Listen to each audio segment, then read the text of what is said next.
श्री राम जय राम जय जय राम। श्री राम जय राम जय जय राम। श्री राम जय राम जय जय राम। श्री राम जय राम जय जय राम।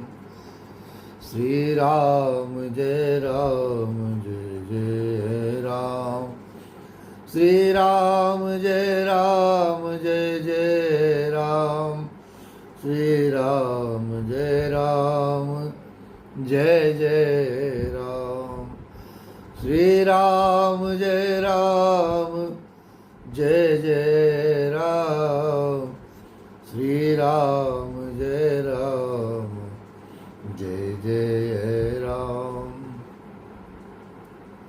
श्री राम जय राम जय जय राम। श्री राम जय राम जय जय राम। मंगल भवन अमंगल हारी द्रवहु सुदशरथ अजिर बिहारी। सीताराम चरण रति मोरे अनुदिन बढ़ऊ अनुग्रह तो रे। नाथ कबहु मोहि जानी अनाथा करी हई कृपा भानुकुल नाथा। अब कछुनाथ न चाहिए मोरे दीन दयालु अनुग्रह तोरे।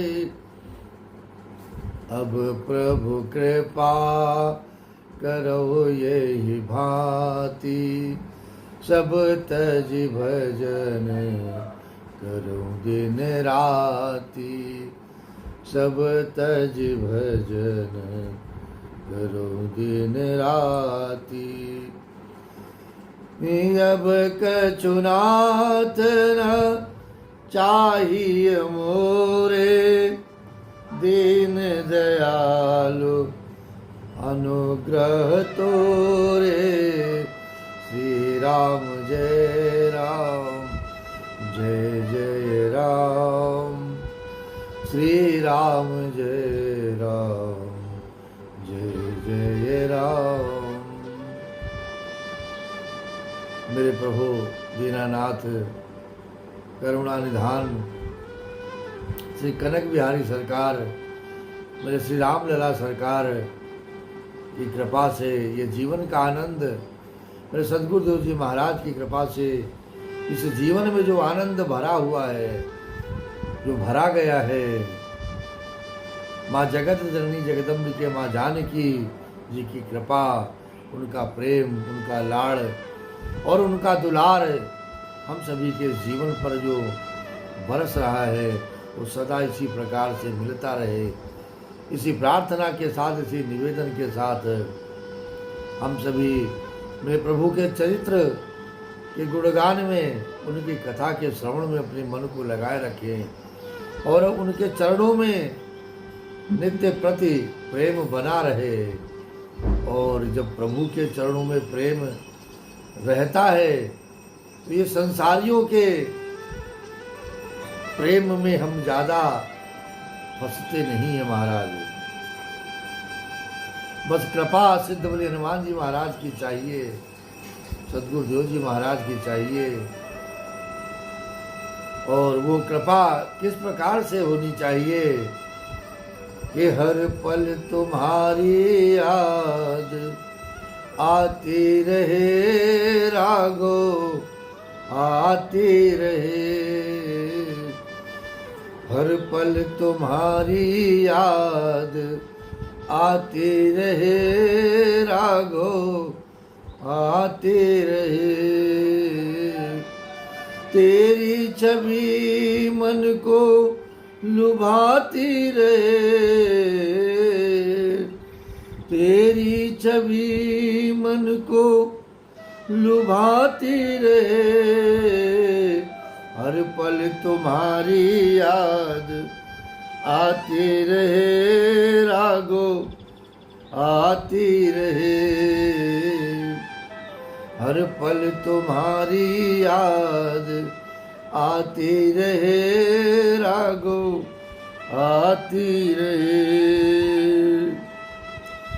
फूल और कलियों में तेरी हंसी हो, बुलबुल के गीतों में तेरी खुशी हो, वाणी तेरे गुण गाते रहे, रागो गाते रहे, हर पल तुम्हारी याद आती रहे, रागो आती रहे। कुछ भी नहीं था सिवा तेरे प्यारे, कुछ भी नहीं था सिवा तेरे प्यारे, जो कुछ भी था सब तेरे सहारे, जो कुछ भी था सब तेरे सहारे, नैनों में तेरी छवि समाती रहे, हर पल तुम्हारी याद आती रहे, रागो आती रहे। प्रभु हम भक्तों की चाह यही है, प्रभु हम भक्तों की चाह यही है, राघव मिलने की आस जगी है,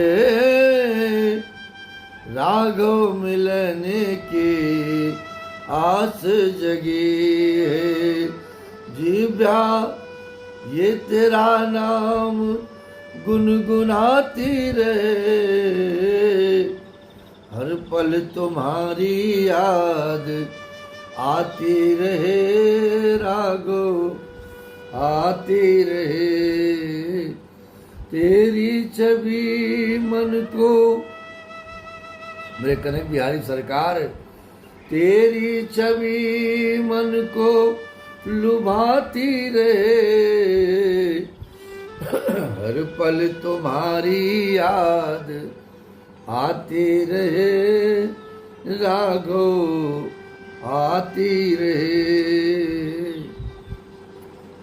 और मेरे प्रभु की कृपा और उनके चरित्रों के माध्यम से मेरे कनक बिहारी सरकार ने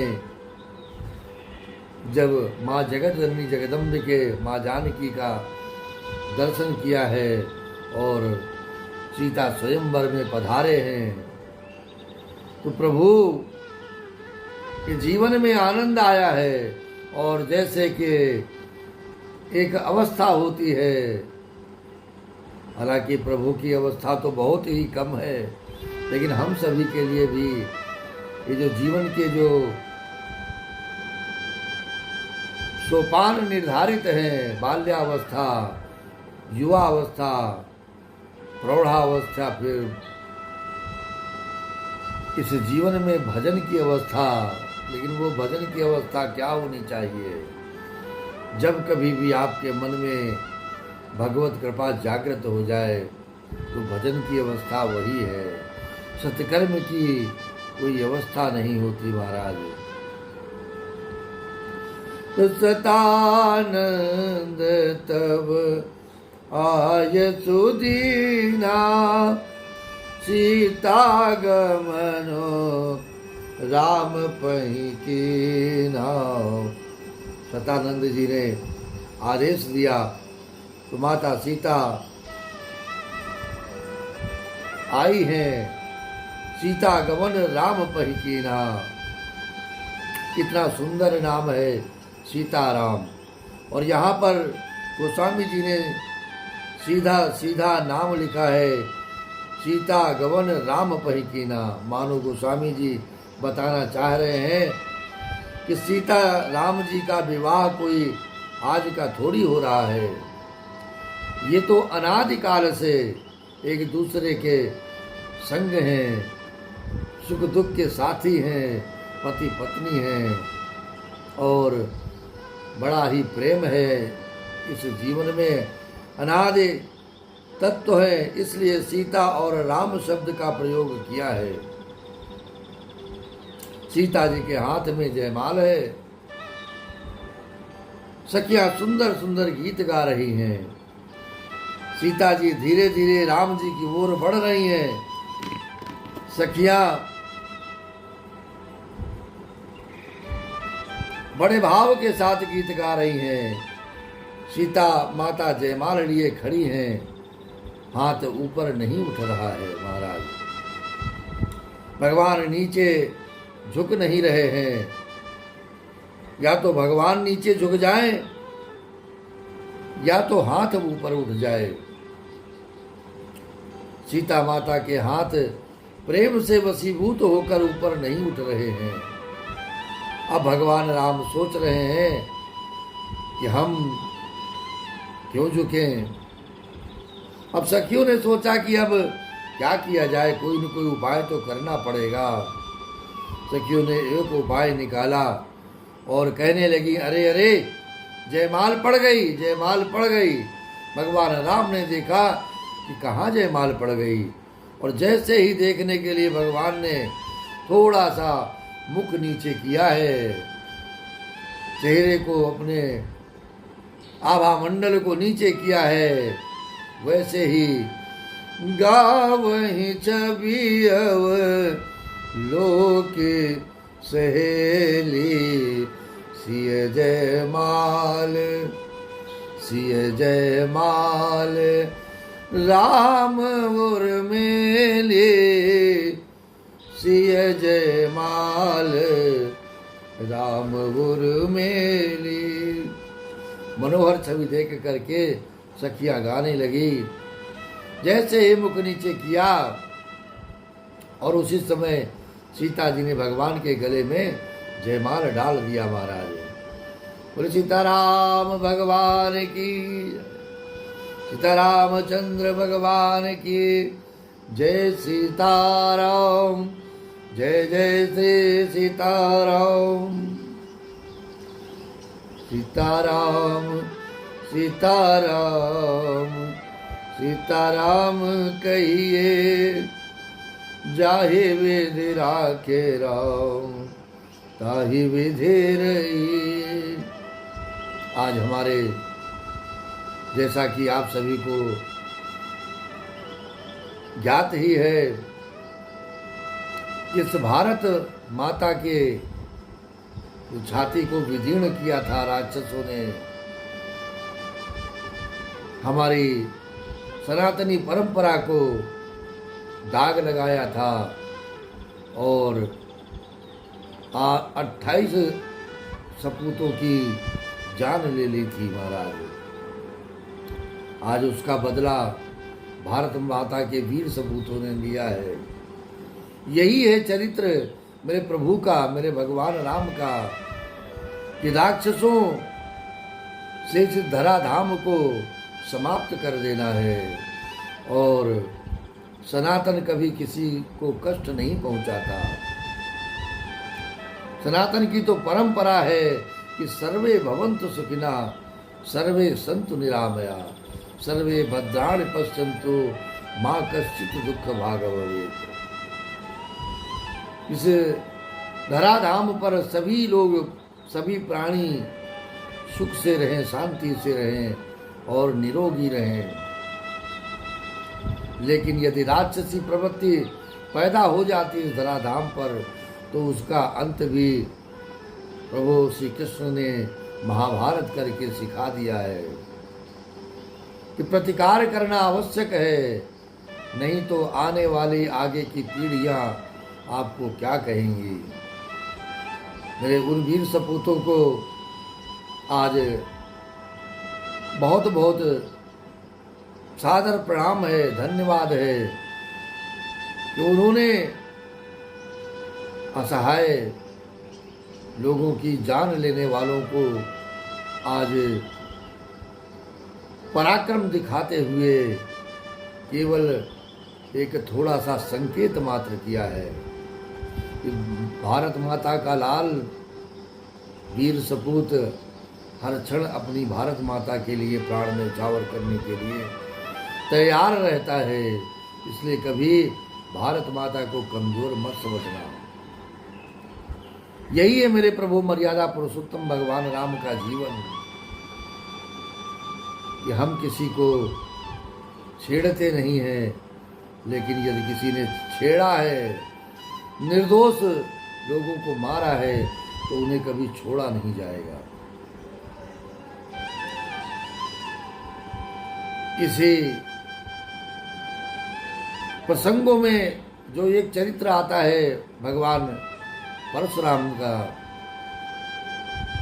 उसी समय भगवान परशुराम का आगमन हुआ है। भगवान परशुराम आए, जितने राजा गाल बजा रहे थे अचानक सब शांत हो गए महाराज, बिल्कुल चित्र लिखित से खड़े हो गए। एक ने कहा बोलो बोलो, ढीले क्यों पड़ गए हो, बोलो अब क्या हुआ। भगवान परशुराम की दृष्टि पड़ी सभा में मौजूद राजाओं के ऊपर, तो साहब ये सब खड़े हो गए, जैसे कोई फोटो लगाकर चिपका दिया गया हो महाराज। बिल्कुल चित्र लिखित से खड़े हो गए। और भगवान परशुराम ने कहा कि मन तो मेरा भी है कि प्रणाम करने का, लेकिन मैं सोच रहा हूँ कि प्रणाम करने के लिए सिर झुका लूँगा तो पता नहीं कि सिर उठ पाएगा कि नहीं उठ पाएगा। इतना क्रोध में लग रहे हैं, भाई प्रणाम तो करना ही पड़ेगा। अच्छा तो चलो दूर से ही सब हम मिल करके प्रणाम कर लेते हैं। तो पितु समेत कही कही निज नामा, लगे करन सब दंड प्रणामा। सब अपने अपने पिताजी का नाम ले लेकर के भगवान परशुराम जी को दंडवत प्रणाम कर रहे हैं। और भगवान परशुराम स्वभाव से भी जिसकी ओर देख लेते हैं वो सोचता है बस मेरी आयु अब समाप्त होने वाली है। यही सुभाय चितमय हितु जानी, सो जाने जनु आए कुटानी। उसी समय जनक जी ने सीता जी को बुलाया और प्रणाम करवाया, और भगवान परशुराम ने आशीर्वाद दिया, सौभाग्यवती भव। जनक जी महाराज प्रसन्न हो गए, धन्य हो महाराज, बस यही आशीर्वाद तो चाहता था। सीता जी को तुरंत विदा किया। उसके पश्चात विश्वामित्र जी ने देखा और दौड़ पड़े भगवान परशुराम जी ने कहा, अरे ब्रह्मर्षि विश्वामित्र दोनों एक दूसरे को हृदय से लगा लिए हैं महाराज। विश्वामित्र जी भगवान परशुराम के फरसे वाले हाथ को दबा लेते हैं और गले लगते हुए भगवान श्री रामचंद्र जी से कहते हैं कि राम आओ, भगवान परशुराम को प्रणाम करो। भगवान श्री राम और लक्ष्मण जी ने परशुराम जी को प्रणाम किया महाराज, और विश्वामित्र जी ने परशुराम जी का फरसे वाला हाथ दबा रखा है। तत्पश्चात विश्वामित्र जी ने कहा, ठीक है राम, अब बैठ जाओ। भगवान श्री राम को देखते ही परशुराम जी महाराज की तो समाधि लग गई। हे राम ही चितये रहे थकिलोचन, रूप अपार मार मदमोचन। भगवान के स्वरूप को देखकर परशुराम जी को एक क्षण के लिए सारा क्रोध समाप्त हो गया महाराज। लेकिन जब धनुष के टुकड़े को देखा तो धनुष के टुकड़े को देखते ही भगवान परशुराम को उन्हें क्रोध आ गया। देखिए धनुष खंड है और भगवान श्री राम अखंड, जब अखंड पर दृष्टि पड़ती है तो क्रोध चला जाता है। और जब हमारी दृष्टि खंड पर पड़ती है तो क्रोध उत्पन्न हो जाता है महाराज। भगवान परशुराम जी ने जनक की ओर देखा और कहा, अतिरिक्त बोले वचन कठोरा, कहू जड़ जनक धनुष के तोड़ा। रे मूर्ख जनक, बता धनुष किसने तोड़ा है। सुनकर के जनक जी महाराज अत्यंत भयभीत हो गए महाराज। अति डर उतर देत नृप नाही, कुटिल भूप हर से मन माही। कुटिल भूप हर से मन माही। श्री राम जय राम, जय जय राम। श्री राम जय राम, जय जय राम।